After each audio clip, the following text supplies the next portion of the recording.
Madame Monsieur saison 3, c'est parti pour une nouvelle aventure pleine d'émotions les gars. On dirait que Monsieur Mbarga a un enfant dehors. En tout cas, il a eu une réaction très bizarre lors de la cérémonie d'onction de sa nièce. Monsieur Mbarga n'a pas toujours été fidèle à sa femme Hélène Mbarga. Donc, est-ce que tu penses qu'il a effectivement un enfant dehors ou pas? On va développer tout ça dans cette vidéo et plus encore. Donc, si c'est la première fois que tu passes par cette chaîne, surtout n'hésite pas, abonne-toi. Je m'appelle Sylvia et sur cette chaîne, je parle des séries. Donc, si tu souhaites faire partie de la communauté Yiri Gang, n'hésite pas, abonne-toi pour ne pas rater la prochaine revue de Madame Monsieur, épisode 2 de la saison 3, ok? Pour ne pas changer, cette saison commence avec une cérémonie. Ça a toujours été le cas avec les saisons précédentes. On dirait que le producteur Mitumba aime commencer sur une bonne note, sur une note positive. La réunion lorsque tout le monde est ensemble. Ensuite, les séparer, les dispatcher dans tous les sens. Parce que c'est sûr, ça va aller dans tous les sens pendant cette saison 3. En tout cas, cette fois-ci, on constate bien que c'est la future génération qui est au cœur de cette saison 3. On a fait un bond de 5 ans. Tous les petits bébés ont tellement grandi et la famille ne cesse de s'agrandir. En tout cas, c'est le souhait de Monsieur Mbarga, on dirait. Et pendant cette cérémonie d'onction, il y a eu tellement de rebondissements, surtout du côté de Anna. Anna, vous vous en souvenez, hein? Anna, the uninvited guest, s'est pointée à cette cérémonie, bien accompagnée, accompagnée de son soi-disant mari, Monsieur Ebongue, qui n'est nul autre que le notaire de la famille Mbarga. Oh my God, la surprise, lorsque tout le monde la voit, parce qu'après tous les scandales qu'elle a causés dans cette famille, elle n'était surtout pas la bienvenue, quoi. Anna avait un comportement tellement bizarre pendant cette cérémonie. Elle envoyait, elle était en train de blow kisses to Bill. Elle se faisait trop remarquer. Elle faisait son show, quoi, Anna. Une attitude tellement bizarre pour une femme qui est censée être mariée, quoi. C'est par la suite qu'on découvre que ce mariage n'était qu'un plan. Anna est mariée à un homme marié. Comment, quel statut on lui donne? Elle n'est pas maîtresse d'un homme marié. Elle a un peu upgrade au moins. Elle est deuxième femme d'un homme marié. Enfin, et ça se voit que son but à elle, c'est de faire partie de cette famille Mbarga no matter what. Puisqu'elle est mère d'une Mbarga, anyway. Elle a eu un enfant avec Bill qui était tellement gêné. Ça se voyait qu'il voulait pas du tout qu'elle soit là. Il était très gêné de la voir, très inconfortable, presque fâché quoi contre cette Anna qui se donnait en spectacle, mais literally. En tout cas, Passy ne s'est pas gênée de la remettre à sa place. J'ai kiffé lorsqu'elle a pris la parole. Passy ne change pas, elle défend sa famille no matter what. C'est bien la fille de son père. En parlant de Passy, beaucoup de choses ont changé de son côté. Elle est devenue une boss lady. Le personnage ressemble de plus en plus à l'actrice qui incarne le rôle Muriel Blanche, parce que ce sont tous les deux des bosseuses dans la vie. On apprend que Passy est toujours mère célibataire depuis 5 ans, malgré le fait qu'elle soit une boss lady, le fait qu'elle ait créé sa propre entreprise qui s'appelle Najal comme son fils. Passy est quand même une mère très présente dans la vie de ses enfants. Elle s'en préoccupe, elle fait de son mieux pour s'occuper de ses enfants. Et ça nous a permis de découvrir un nouveau personnage, donc qui est la nounou de Najal, qui s'appelle Priska. Hâte de la découvrir, hâte de voir ce qu'elle sait faire. Est-ce que vous pensez qu'ils ont changé? Parce qu'il y avait la bonne qui était amoureuse du boy, je sais plus comment il s'appelle les gars, aidez-moi dans les commentaires, je les adore. C'était une grande actrice qui incarnait ce rôle. Vous pensez qu'ils font toujours partie de la série ou pas? Franchement, j'espère, parce qu'on les adorait. J'adorais leur histoire d'amour comme ça. C'était trop drôle, ils étaient juste trop drôles. Bill a conseillé à sa sœur chérie de se marier, de se remarier, parce que ce serait un peu plus facile pour elle et surtout, ça créerait une certaine stabilité aux enfants. Je pense que Bill pensait beaucoup plus aux enfants qu'à sa sœur. Il a envie que les enfants soient stables, qu'ils aient 2 parents pour toujours être là pour eux. Une très bonne intention et il a tout à fait raison, sauf que Passy est une strong woman, independent woman. Elle lui a assuré qu'elle pouvait y arriver toute seule, sans un homme, quoi. Lorsque Bill était en train de parler, je me suis dit, est-ce que lui, il accepterait que Sophie refasse sa vie pour la stabilité des enfants? On verra bien, on ne les a pas encore vus ensemble, mais on verra bien si Bill accepte que son ex-femme refasse sa vie. Pendant que Passy noie son chagrin dans le travail, Piwele de son côté noie son chagrin dans les bras des filles. The disrespect lorsque sa mère est venue le trouver avec 2 filles dans le salon, là, des filles impolies comme jamais. Pour ne pas changer, il y a des gifs qui ont été distribués. L'une des filles a même essayé de se bagarrer avec la mère de Piwele. Non, franchement, lorsque j'ai vu cette scène, je me suis dit non, Piwele est juste tombé trop bas, les gars. J'ai même pas trop considéré le comportement des filles. J'ai tout de suite pensé à Piwele. Je me suis dit non, on sait que ce n'est pas du tout son style, hein, ce genre de fille. Il est vraiment tombé bas. Il n'est plus du tout intéressé par le mariage. Le mariage le dégoûte. D'après ses propres mots, il est clair que Passy et Piwele s'aiment toujours.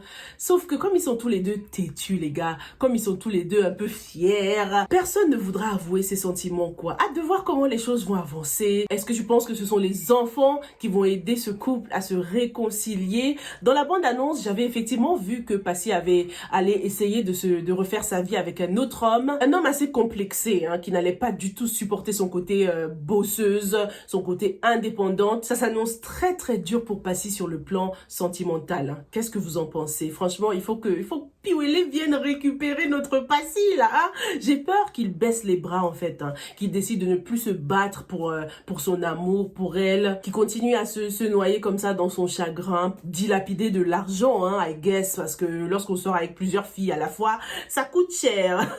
Lorsque j'ai vu la réaction de sa mère, en tout cas, ça m'a bien fait rire, hein. Je me suis dit, mais c'est à cause de toi s'il est devenu comme ça. Il était bien tranquille, ils étaient heureux, là, dans leur petite maison, tout avançait bien. Toi, t'es venu mettre la bouche, et c'est d'ailleurs l'un des thèmes de la série, hein, à quel point les parents doivent s'impliquer dans la vie de leurs enfants. C'était l'un des gros thèmes de la saison précédente. Il y a aussi eu du mouvement du côté de Sophie qui est en train de move on aussi, hein. Elle essaye de move on, elle veut délocaliser son restaurant, elle a envie de changement, de faire des plats typiquement camerounais. Ça me rappelle d'ailleurs la vraie vie de l'actrice qui a effectivement un resto africain, j'adore. Et pendant la discussion avec Béa, sa sœur, on découvre que Béa aussi a envie d'être indépendante, de construire son propre business, mais Sophie est totalement contre. Dites-moi franchement ce que vous pensez, ce que vous avez pensé de la réaction de Sophie. Est-ce que ce n'est pas un peu de rivalité, de jalousie qui naît là? Je sais que jusqu'ici, Béa nous a toujours prouvé qu'elle était trop naïve, elle était toujours dans des coups foireux, elle mentait trop pour l'argent, elle n'est pas mature enough, quoi. En tout cas, c'est ce qu'elle nous a prouvé jusqu'ici, hein. Donc, je comprends l'attitude de Sophie, mais est-ce que Sophie ne devrait pas laisser une petite chance à sa sœur quand même de lui prouver qu'elle est capable de faire quelque chose? Ça fait 5 ans quand même, donc c'est tout à fait normal que Béa ne veuille plus vivre sous sa sœur, quoi. En plus, dans la bande-annonce de cette saison, on constate qu'il va y avoir un prétendant, donc un mariage pour Béa peut-être. Donc c'est normal qu'elle veuille marcher sur les pas de sa sœur, quoi. Faire comme sa sœur, avoir son propre business à elle aussi et tout ça. Est-ce que ça sent bon, les gars? Dites-moi dans les commentaires. Est-ce que Béa va encore nous décevoir dans cette saison-là? Dans cet épisode, on a aussi vu notre doudounet et doudounette, hein, Kim et Austin, qui n'ont pas fini avec les problèmes. La sœur de Mélanie qui est décédée, donc l'ex là de Austin avec qui il a eu un enfant, sa sœur est de retour au pays et elle est prête à venger la mort de Mélanie. Oh my god! Elle accuse Austin d'être responsable de la mort de Mélanie et elle tient à le lui faire payer. La première chose qui nous frappe avec cette actrice, c'est sa beauté, les gars. Ah, elle est trop belle, j'adore déjà comment elle joue, hein, comment elle acte. J'espère qu'elle va pas séduire Austin, hein, parce qu'on en a marre de ce scénario-là. Et puis Austin, il faut qu'il nous prouve aussi qu'il a un peu grandi, qu'il est un peu plus mature, qu'il se laisse pas séduire par n'importe qui, quoi, qu'il finit pas dans le lit de n'importe quelle fille. Le fait que Kim portait du rose dans cet épisode m'a tout de suite renvoyé à de la naïveté, à de l'innocence. On dirait que le personnage de Kim ne va pas tellement changer. En tout cas, elle va garder cette innocence, qui n'est pas toujours une mauvaise chose, hein. Mais en tout cas, ça sent bel et bien les problèmes, hein, pour ce couple, ça c'est sûr. On l'a déjà vu dans la bande-annonce, j'ai même cru voir un enfant malade à l'hôpital. N'hésitez pas à faire des hypothèses dans les commentaires, hein, si vous vous doutez déjà de ce qui risque de se passer entre ces deux-là. Par rapport à Monsieur Mbarga maintenant, les gars, la tradition de cette famille exige que le dernier né de la famille présente son premier né, hein, à toute la famille. Donc le dernier né de la famille Mbarga, c'est Alice. Elle doit présenter Ruth, si je me trompe pas, son enfant de 5 ans. Sa fille de 5 ans s'appelle Ruth. Donc elle doit présenter Ruth officiellement. C'est ce que la culture veut et c'est ce qu'ils ont toujours fait depuis des générations. Monsieur Mbarga n'a jamais été contre ça. Mais aujourd'hui, il est contraint. Il y a quelque chose qui cloche là. Et en plus, ça l'arrange parce que le père de Arnold, le pasteur, est contre aussi, hein, dans sa religion. Interdiction d'honorer les crânes, des trucs comme ça. Du coup, ça l'arrange à Monsieur Mbargha qui a su esquiver la chose, qui est resté muet pour une fois, hein. Et bien sûr, Hélène, qui le connaît mieux que quiconque, a tout de suite vu qu'il y avait quelque chose qui clochait. Elle lui a posé des vraies questions, hein. Qu'est-ce qu'il y a? T'as un enfant dehors? Moi, je suis ménopausée, donc c'est quoi le problème en fait, Mbargha? J'ai trop kiffé. Ça se voit qu'il a sûrement un enfant dehors, c'est sûr. Ça fait 3 saisons, on est dans la 3e saison là. Et Monsieur Mbargha, il a trompé sa femme quand même, hein. Il n'hésitait pas à sortir avec des petites minettes là. Donc ça se trouve, la mère de cet enfant caché est une jeune femme, hein, est une jeune fille. Qu'est-ce que vous en pensez? Soit il a un enfant dehors, soit il a juste envie d'avoir beaucoup plus d'enfants. Et du coup, ça fera une pression de plus sur les épaules de Hélène, qui est déjà ménopausée, qui ne peut plus avoir d'enfants, quoi. En tout cas, ça commence très très bien. Cette série, c'est vraiment l'une des meilleures de l'année, hein. On était tellement impatients, hein, pour cette première saison et on n'est pas du tout, mais du tout déçus, quoi. Ça commence trop bien. N'hésite surtout pas à t'abonner, hein, pour l'analyse de l'épisode 2. Tous les jours, du lundi au vendredi, je ferai de mon mieux pour vous faire des analyses et des revues de la série pour que vous soyez à la même page que tout le monde. Ok, j'hésite aussi à faire des lives sur Instagram, des trucs comme ça, des petits jeux concours. Faites-moi des suggestions dans les commentaires si vous le souhaitez aussi. Merci beaucoup d'avoir regardé jusqu'au bout et on se retrouve dans la prochaine. Stay safe and stay blessed. Bye.